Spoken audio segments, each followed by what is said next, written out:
ഇത് M P എല്ലിൽ നടന്ന ലാസ്റ്റ് ഒരു ത്രില്ലർ മാച്ചാണ്. ബാറ്റിംഗ് ടീമിൽ ജയിക്കാൻ 6 ബോൾ 18 റൺസ് വേണം.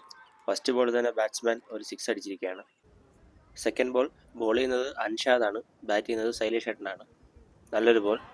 ഓഫ് സ്റ്റമ്പിന് പുറത്ത് ബാറ്റ്സ്മാൻ ട്രൈ ചെയ്യുന്നുണ്ടെങ്കിലും കണക്ട് ചെയ്യാൻ പറ്റുന്നില്ല. അതൊരു ഡോട്ട് ബോളാണ്. 4 ബോളിൽ ജയിക്കാൻ ബാറ്റിംഗ് ടീമിന് 12 റൺസ് വേണം. അതൊരു വൈറ്റ് ബോളാണ്. ബോൾ റീബോൾ ചെയ്യേണ്ടി വരും.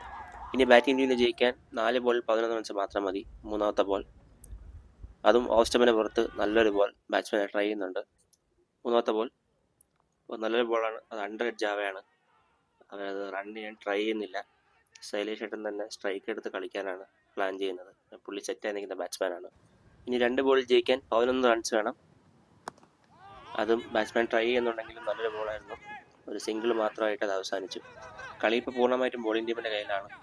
അൻഷാദ് വളരെ നന്നായിട്ട് ലാസ്റ്റ് ഓവർ എറിഞ്ഞിട്ടുണ്ട്. ഒരുപാട് ഡോട്ട് ബോൾസും ഒരുപാട് റൺസ് കൺസീഡ് ചെയ്യാതെ നല്ല രീതിക്ക് തന്നെ ഗെയിം ഫിനിഷ് ചെയ്തിട്ടുണ്ട്. ഇതുപോലത്തെ ക്രിക്കറ്റിംഗ് വീഡിയോസിനായി സ്റ്റേ ട്യൂൺഡ്.